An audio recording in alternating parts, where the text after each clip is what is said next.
फिर से आपका अपना YouTube चैनल स्टडी एंड में आपका स्वागत है। आज हम इस वीडियो में बात करेंगे 11th क्लास की हिस्ट्री के फर्स्ट चैप्टर समय की शुरुआत के बारे में।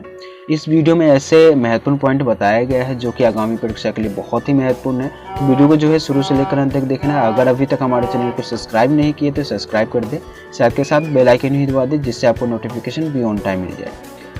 इस चैप्टर को शुरू करने से पहले आपको ये पता होना चाहिए कि लगभग 56 लाख वर्ष पूर्व पृथ्वी पर ऐसे प्राणी का प्रारंभ हुआ या फिर उदय हुआ जिन्हें हम मानव कह सकते थे। लेकिन आधुनिक मानव जो है लगभग 1,60,000 साल पहले ही पैदा हुआ। ठीक है, उसके बाद जो है इस चैप्टर में आपको जानने को ये मिलेगा कि जीवाश्म किसे कहते हैं। सबसे पहले आपको पता होना चाहिए कि जीवाश्म किसे कहते हैं। वो जीवाश्म क्या होता है, किसी आपदा के कारण आपदा आता है और उसमें जो है पेड़ पौधे और जो भी जानवर होते हैं वो उस आपदा के कारण उसमें पत्थरों में समा जाते हैं और वो अवशेष पत्थर पे छपे रहते हैं कुछ इस तरह से, जिसे हम जीवाश्म कह सकते हैं।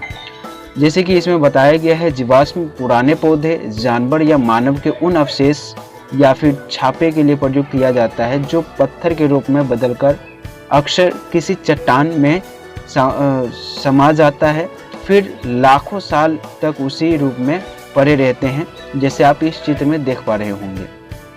ठीक है, तो आप समझ गए होंगे जीवाश्म किसे कहते हैं। ये लगभग 2 अंक में पूछे जाते हैं। दूसरा प्रश्न है, प्रजाति से आप क्या समझते हैं। प्रजाति क्या होता है। प्रजाति का अर्थ होता है इंग्लिश में स्पीसीज कहते हैं। ठीक है, यह एक ऐसा समूह होता है जिनमें जो है नर और मादा मिलकर बच्चे का पैदा करते हैं और बच्चे आगे प्रजनन करने यानी कि संतान उत्पन्न करने में समर्थ होता है, जिसे हम प्रजाति कह सकते हैं या फिर स्पीसीज कह सकते हैं। इसमें एक बहुत ही महत्वपूर्ण है जी बुक के बारे में है, on the origin of species.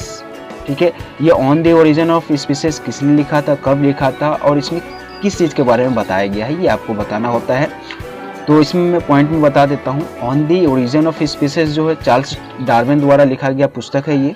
ठीक है, लगभग जो है 24 जनवरी सन 1859 में प्रकाशित किया गया था इसे, जिनमें जो है इसमें बताया गया है मानव का विकास जो है जानवरों से हुआ है, जिसके कारण मानव के जिज्ञासा बढ़ जाता है इस पुस्तक को पढ़ने में। ठीक है, मानव के बारे में, जिसके कारण ये किताब जो है हाथों हाथ बिकने लगती है। जानवरों का विकास से जो मानव का विकास हुआ है ऐसा बताया गया है, इसमें दलील दिया गया है, यानी कि जानवरों से ही कर्मिक रूप से विकसित होकर अपने वर्तमान रूप में आया है मानव। इसके बारे में बताया गया है इसमें on the origin of species में। ठीक है, दूसरा जो महत्वपूर्ण पॉइंट है, अगला जो महत्वपूर्ण पॉइंट है वो ये है कि प्राइमेट कई बार पूछ लिए जाते हैं एक अंक में। ठीक है, जो कि पैसेज में आता है। तो प्राइमेट क्या होता है, स्तनपायी प्राणी होते हैं, ये प्रजाति होते हैं या प्राणी कह सकते हो आप, जो कि एक अधिक बड़े समूह होते हैं इनका, जिसमें जो है वानर और लंगूर मानव शामिल होते हैं। प्राइमेट का मतलब हो गया स्तनपायी प्रजाति। ठीक है, इससे अगला जो है वो बहुत ही महत्वपूर्ण है, वो है होमो। होमो का अर्थ क्या होता है। होमो का लातीनी भाषा में इसका अर्थ होता है आदमी। आदमी तो आमतौर पे आदमी केवल पुरुष को ही कहा जाता है, लेकिन इसमें जो है हालांकि इसमें बताया गया है कि इसमें आदमी का मतलब स्त्री और पुरुष दोनों हो सकते हैं। ठीक है, होमो का अर्थ क्या होता है लातीनी भाषा में आदमी, लेकिन इसमें जो है स्त्री और पुरुष दोनों शामिल होते हैं। इसको जो है वैज्ञानिकी ने 3 भागों में बांटा है इन्होंने। जैसे कि पहला जो बांटा है वो होमो हैबिलियस कौन थे, ये जो औजार का निर्माण करते थे उसे हम होमो हैबिलियस कहते थे। ठीक है, दूसरा जो बांटा है वो है होमो इरेक्टस। ये कौन होते थे, ये सीधे खड़े होकर अपने पैरों को बल चलना आरंभ कर दिया था। ठीक है, तीसरा जो है वो है होमो सेपियंस। ये चिंतनशील मानव है, जो कि हम कह सकते हैं आधुनिक मानव के रूप में। ठीक है, तो ये 3 भागों में बांटा है इन प्रजातियों को, होमो को। ये आपको याद रखना है। ये ज़्यादातर 4 अंक में पूछते हैं। पहला पूछ लेते हैं कि होमो का अर्थ क्या होता है, आपको इस तरह से बता देना है। फिर पूछ लेते हैं कि होमो को जो है वैज्ञानिक ने कितने प्रजातियों में बांटा है, आपको ये तीनों प्रजाति बता देना है। उसके बाद बहुत ही महत्वपूर्ण है ऑस्ट्रेलोपिथेकस। ठीक है, ऑस्ट्रेलोपिथेकस क्या होते हैं, ये लातीनी भाषा में 2 शब्दों से मिलकर बना है, एक है लातीनी एक है यूनानी। लातीनी और यूनानी दोनों भाषा से मिलकर बना है। लातीनी भाषा में ऑस्ट्रे का मतलब होता है दक्षिणी, और यूनानी भाषा में पिथिक्स का अर्थ होता है वानर। ठीक है, ये दोनों से मिलकर बना है जिसे हम कह सकते हैं दक्षिणी वानर। ठीक है, यह नाम इसलिए दिया गया है क्योंकि मानव के अध्याय के रूप में जो है उसकी एप यानी कि वानर अवस्था के लक्षण बरकरार रहे। ठीक है, अब इसमें यह भी पूछ लिया जाता है, ये तो आपको 2 अंक में पूछते हैं ऑस्ट्रोलोपिथिक्स क्या होते हैं। उसके बाद पूछते हैं इनके विशेषता है, जो कि टोटल जो है 8 अंक में पूछ लेते हैं या फिर 4 अंक में पूछ लेते हैं। ऑस्ट्रोलोपिथिक्स का विशेषता बताए तो इसमें जो है इसकी मस्तिष्क जो होता है, इसकी मस्तिष्क का आकार जो होता है वो होमो की अपेक्षा क्या होता है, बड़ा होता है। दूसरा पॉइंट लिखोगे आप, इनके जबड़े जो होते हैं वो भारी होते हैं क्योंकि विशाल होते हैं। ठीक है, और तीसरा लिखना है इनके दांत भी बड़े होते हैं यानी कि बाहर की ओर निकले हुए होते हैं। चौथा है हाथों की दक्षता सीमित होती है यानी कि उतनी क्षमता नहीं होती हाथों में। ठीक है, 5वां पॉइंट लिखना है सीधे खड़े होकर चलने की क्षमता अधिक नहीं होती, वैसे चल सकते हैं लेकिन अधिक नहीं होती है। ठीक है, आप एक तरह से उदाहरण के तौर पे कह सकते हो चिंपैंजी। ठीक है, और 6वां पॉइंट आपको लिखना है ये अपना अधिक समय पेड़ों पर ही गुजारा करते थे। कौन? ऑस्ट्रोलोपिथिक्स यानी कि दक्षिणी वानर। ठीक है, आशा करता हूँ ये समझ में आ गया होगा। ये ज़्यादातर 4 अंक और 8 अंक में पूछे जाते हैं और बहुत बार आते हैं ये। ठीक है, अब आगे बात करते हैं जो कि बहुत ही महत्वपूर्ण है। क्वेश्चन किस तरह से पूछते हैं ये, आदिकालीन मानव अलग अलग तरीकों से भोजन ग्रहण करते थे, वो तरीका बताना है कि कौन कौन मतलब किन किन तरीकों से ये अपना भोजन ग्रहण करते थे।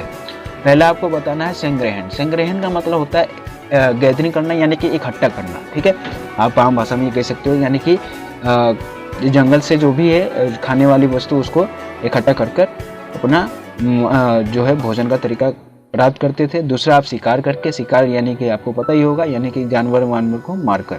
तीसरा पॉइंट लिखना है मछली पकड़कर। ज़्यादातर सभ्यता ऐसे पाया गया है जो कि नदी के किनारे बसे हुए थे। ऐसा प्रमाण मिला है कि नदी के किनारे जो है मछली के कांटे भी मिले हैं यानी कि जीवाश्म मिले हैं, जिससे वो हम अनुमान लगा सकते हैं कि मछली पकड़ते हुए वो अपना गुजारावर्ष करते थे। चौथा पॉइंट लिखना है अपमार्जन। अपमार्जन का यहाँ पे अर्थ क्या होता है? अपमार्जन का मतलब होता है त्यागी हुई वस्तु को जो है सफाई कर विवेचन करना, उनका उपयोग करना, अपमार्जन करना। ठीक है, इस तरह से आप इसको 4 पॉइंट में अच्छे से डिस्क्राइब कर दो, विस्तार से बता दो, आपको पूरे अंक मिल जाते हैं इसमें। उसके बाद पुरातत्वविद क्या होते हैं? ये पुरातत्वविद उसे कहते हैं, यह एक वैज्ञानिक होते हैं जो कि इतिहास के बारे में अध्ययन करते हैं, उसे हम पुरातत्वविद कहते हैं। ये आपको पता ही होगा क्योंकि आप इतिहास पढ़ रहे हो। ठीक है, इतिहास के अंतर्गत पुरातत्व का बहुत बार यूज करना होगा, आपको पेपर में भी आंसर में भी शामिल करना होगा। पुरातत्वविद का मतलब ही होता है जो कि इतिहास के बारे में अध्ययन करता है, उसे पुरातत्वविद कहते हैं। अच्छा, ये जो वैज्ञानिक थे, ये अध्ययन मतलब पुरातत्वविद थे, ये खुदाई में मिले अवशेष के आधुनिक मानव के उदय के 2 सिद्धांत में रखा गया है। कौन से सिद्धांत? पहला था क्षेत्रीय निरंतरता मॉडल सिद्धांत, दूसरा था प्रतिस्थापन का सिद्धांत। नाम से पता चल रहा, चलो इसको थोड़ा डीपली में बता देता हूँ क्या होता है। क्षेत्रीय निरंतरता मॉडल सिद्धांत क्या होता है? इसमें अनेक क्षेत्रों में अलग अलग स्थानों पर मानव की उत्पत्ति हुई है, इसमें ये बताया गया है इस मॉडल में। ठीक है, दूसरा मॉडल था प्रतिस्थापन। प्रतिस्थापन सिद्धांत क्या होता है? यानी कि मानव की कहीं पर उत्पत्ति हुआ और वो उस स्थान को छोड़कर अपना गुजारा वर्ष करने के लिए किसी और स्थान पर चला जाता है या फिर अलग जगह पे फैल जाते हैं, यानी कि एक स्थान से दूसरे स्थान जा रहा है, यानी कि प्रतिस्थापन हो रहा है। तो जिसके कारण हम कह सकते हैं ये प्रतिस्थापन सिद्धांत है। ठीक है, ये ज़्यादातर जो है मानव का उदय जो है अफ्रीका में हुआ है और वहाँ से जो है अलग अलग इलाके में फैल गए हैं। तो इसे आप इस तरह से आप डिफाइन कर सकते हो प्रतिस्थापन सिद्धांत। ठीक है, तो आशा करता हूँ ये दोनों मॉडल समझ में आ गया होगा। पूछ लेते हैं कई बार। अच्छा, इसके बाद जो है जीन्स के बारे में पूछते हैं, ये 1 अंक में पूछते हैं, ज़्यादातर पैसेज में आता है। जीन्स का मतलब क्या होता है? इसका जो है हिंदी में इसे हम कहते हैं वंश। क्या कहते हैं? वंश शब्दों का प्रयोग किया जाता है जिसे हम जीन्स कहते हैं। ठीक है, इतना आपको बता देना है। और इसके बाद जो है वो आता है बहुत ही महत्वपूर्ण, होमोनाइड होमोनिड में अंतर स्पष्ट कीजिए। ये कई बार पूछ लेते हैं। पहले हम होमोनाइड के बारे में पढ़ेंगे, सॉरी होमोनाइड बोलते हैं इसको। ठीक है, ये जो है होमोनाइड क्या होता है? यह बंदर से कई तरह से अलग होते हैं। इनके शरीर में बंदरों से बड़े होते हैं ये। ठीक है, और इनके पूंछ नहीं होते हैं, किसको? होमिनाइड को। ठीक है, और इसके कुछ विशेषता आप इसको अच्छे से पैसेज में लिख देना आप। उसके बाद बताना होमिनाइड की विशेषता के बारे में। होमिनाइड की विशेषता क्या है? ये बंदर से कई तरह से अलग होते हैं ये। ठीक है। दूसरा पॉइंट लिखना है कि ये बंदरों से बड़े होते हैं और इनके पूंछ नहीं होती है, और होमोनॉइड का विकास जो है निर्भरता उसकी अवधि भी अधिक लंबी मानी जाती है, देखा गया है, ठीक है।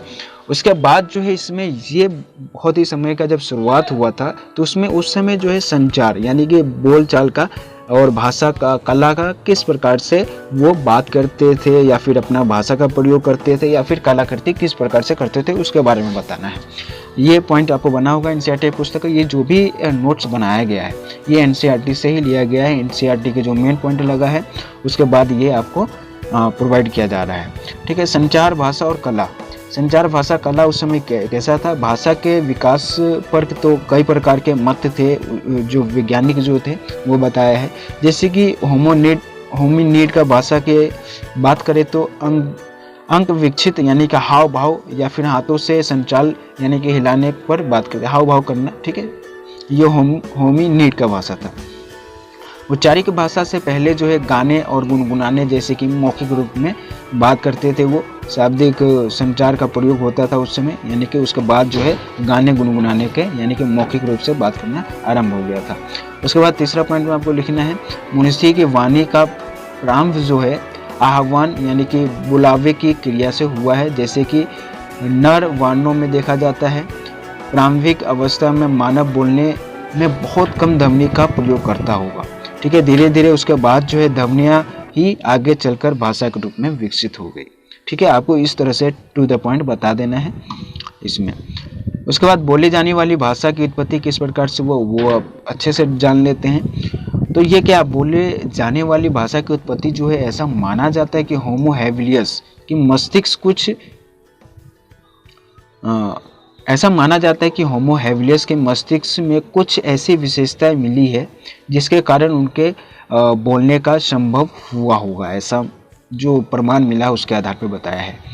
दूसरा पॉइंट, भाषा का विकास सबसे पहले 20 लाख वर्ष पूर्व ही हो गया था, ठीक है। उसके बाद जो है तीसरा पॉइंट लिखना है स्वर यानी कि तंत्र का विकास लगभग 2 लाख वर्ष पहले हुआ था, ठीक है। चौथा पॉइंट लिखना है इसका संबंध जो है खास तौर पे आधुनिक मानव से है, इसका संबंध जो है खास आधुनिक मानव से है, आपको ये बताना है। उसके बाद बहुत ही आपको एनसीईआरटी के पुस्तक में एक बॉक्स बना होगा हासदा जनसमूह के बारे में बताया है।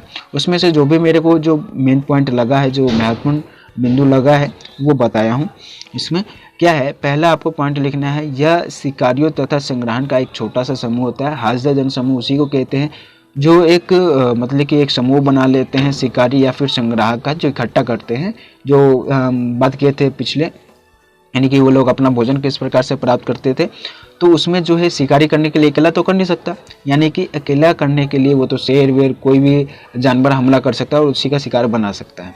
तो इसीलिए जो उनका एक छोटा सा क्या होता था, समूह होता था, यानी कि शिकारी करने के लिए और संग्रह करने के लिए, गैदरिंग करने के लिए, ठीक है। जो लेक इयासी खारे पानी के विवर्ष घाटी में बनी झीलों के आसपास रहते हैं, ये ज़्यादातर यहाँ पे पाया गया है।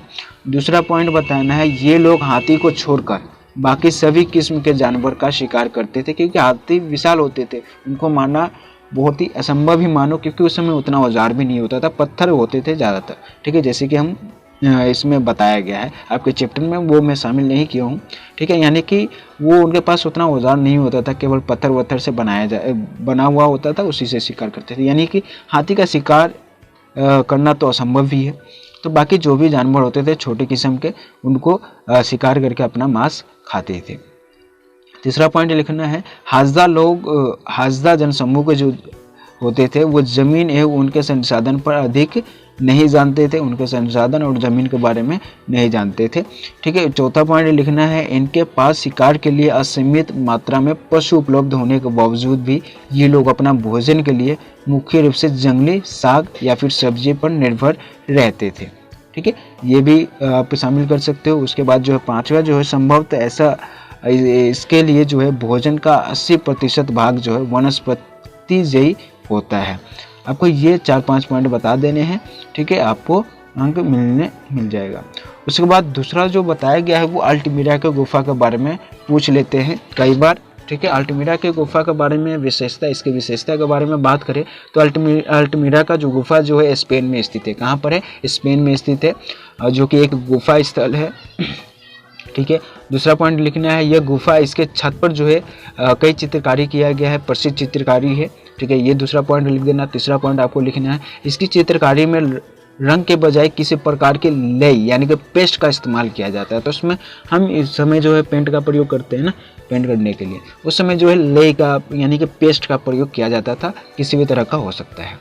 चौथा जो है आपको ये लिखना है कि यह चित्रकारी बहुत ही पुरानी है, परंतु देखने में यह आधुनिक लगती है, जिस पर पुरातत्वविद भी विश्वास नहीं कर पाते, क्योंकि इतनी अच्छे से आकृति किया गया है, इतना मतलब अद्भुत बनाया गया है, चित्रकारी किया गया है कि हम कह सकते हैं कि वो आधुनिक ही है, ठीक है। लेकिन ऐसा जीवाश्म से मिला है कि ये बहुत पुराना है। उसके बाद जो है आपको इससे पहले मैंने बताया होमिनाइड के बारे में। अब दूसरा जो पूछते हैं होमोनिड के बारे में। होमोनिड जो है, ये होमोनिड और होमिनिड नामक परिवार में सदस्य होते हैं, ये दोनों नाम एक ही है, ठीक है। इस प्रकार जो है इस परिवार में सभी रूपों से मानव प्राणी शामिल होते हैं, ठीक है। इसकी विशेषता के बारे में बात करें तो इसकी मस्तिष्क जो है बड़ा होता है, पैर के बल सीधे खड़े होने में क्षमता होती है, ठीक है। उसके बाद 2 पैरों के बल चलना आरंभ कर देते हैं ये लोग, ठीक है। उसके बाद हाथ की विशेष क्षमता जिससे जो है वो औजार बनाने में सक्षम हो जाते हैं। 5वां पॉइंट बताना है, और इसका इस्तेमाल भी कर सकते हैं, यानी कि जो भी औजार है उनका इस्तेमाल भी कर सकते हैं, यानी कि शिकार करने के रूप में, ठीक है। इसके आगे के मुख्य पॉइंट अगले वीडियो में डिस्कस करेंगे। तब तक के लिए मिलते हैं अगले वीडियो में। तब तक के लिए जय हिंद, जय भारत। वीडियो को ज़्यादा से ज़्यादा शेयर कर देना, और वीडियो पसंद आया हो तो लाइक भी कर देना। उन सभी दोस्तों के पास शेयर कर दो जो 11वीं क्लास में पढ़ रहे हैं, या फिर 12th में या 10वीं में, ठीक है। मिलते हैं अगले वीडियो में। तब तक के लिए जय हिंद, जय भारत।